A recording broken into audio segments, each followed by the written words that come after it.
New series alert, woo woo woo woo woo! Okay, so this is a new series that I'm going to be calling an honest review, and pretty much the title is self-explanatory. It's an honest review where I take special cards or newly released cards on FIFA 17 and just review them really quickly and honestly. A lot of people do FIFA 17 card reviews when special cards come out, but they tend to just ramble on for a long time, and I want to keep this under like 3 or 4 or 5 minutes because I know you guys have a lot of things to do, and it kind of just keeps your emotions attached to the video. Does it actually really? All these games are going to be in Division 1, Division 2, if I get relegated, hopefully I don't.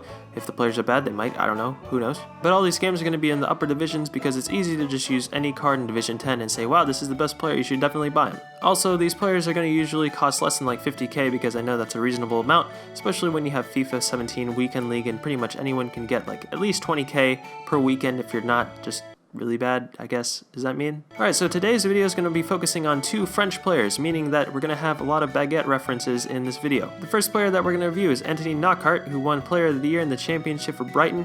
We're probably going to get promoted into the Premier League, so we might be seeing more of him next year. He's left-footed, he's got 4-star skill moves, 3-star weak foot, he's 5'8".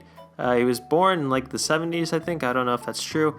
He has nothing too crazy about his stats on the face card. 83 pace. He does a pretty decent dribbling, decent everything except for defending. But that whole pace thing is meaning that he's going to cost less than 40k. I picked him up for around 36k, I think. Alright, so just getting into how he plays, acceleration, agility, and dribbling are pretty much his go-to factors, meaning the L2-R2 dribbling is very effective for him. If you don't know how to do the L2-R2 dribbling, then that means you probably should learn that if you're going to be successful in FIFA 17, but it also means you probably should not buy this card. If you usually go for players like Martial who can just outpace, outstrength people, maybe like in a Barbo, a birthday of Barbo, then this card's not going to be useful for you because he's not going to be able to do that. In a lot of situations, he would make the run and he would be in good position, but then he would just get outmuscled by someone like Smalling or Bailly, or even I had like a 91 Ramos come over and pretty much just pooped over Knockaert every single time. So you got to be crafty with how you use Knockaert. L2-R2 dribbling.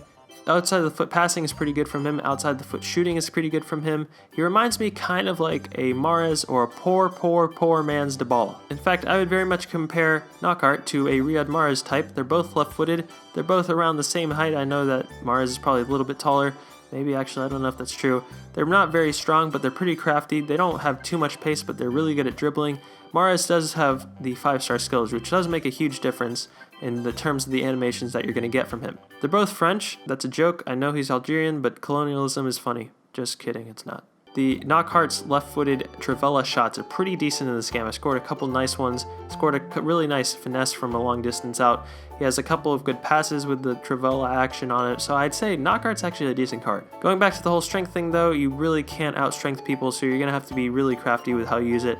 But he does have really quick feet, and he's really able to shift the ball extremely quickly, extremely well to get out of tight situations. Alright, so out of 10 baguettes, I would give him probably 7, I'd give him like, let's give him an 8.69 baguettes out of 10. Pretty edible. Now moving on to Germain. He kind of reminds me of this chair that I'm sitting on because they don't really move. Germain is very immobile. He's almost like Ciro Immobile, except immobile means furniture, so then he is actually the chair. It's come full circle. Germain should be a pretty decent player when you look at his stats. Everything's above 80 except for like his defending, and that doesn't make a difference because he's a striker.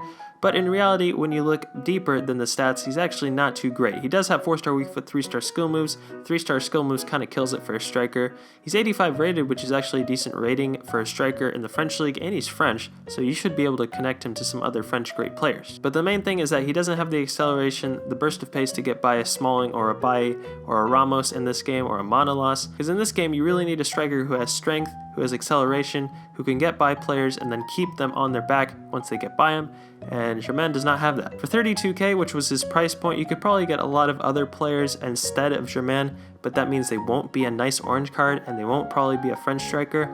But someone like Benzema is probably going to be a little bit more expensive. He's probably a better player. Someone like a Cavani in Ligue 1 is a better player, even his base card, which is going to be a lot cheaper than this 32k. So out of 10 baguettes for Germain, I'd probably give him a rating of he's bad, so I would not buy him. Alright, that's going to do it for this ratings thing. I don't know if you guys like this or not, but if you do, drop a like, subscribe if you're new, comment, share with your friends, let me know what players you want me to review next time. As always, I'll see you later. Bye-bye.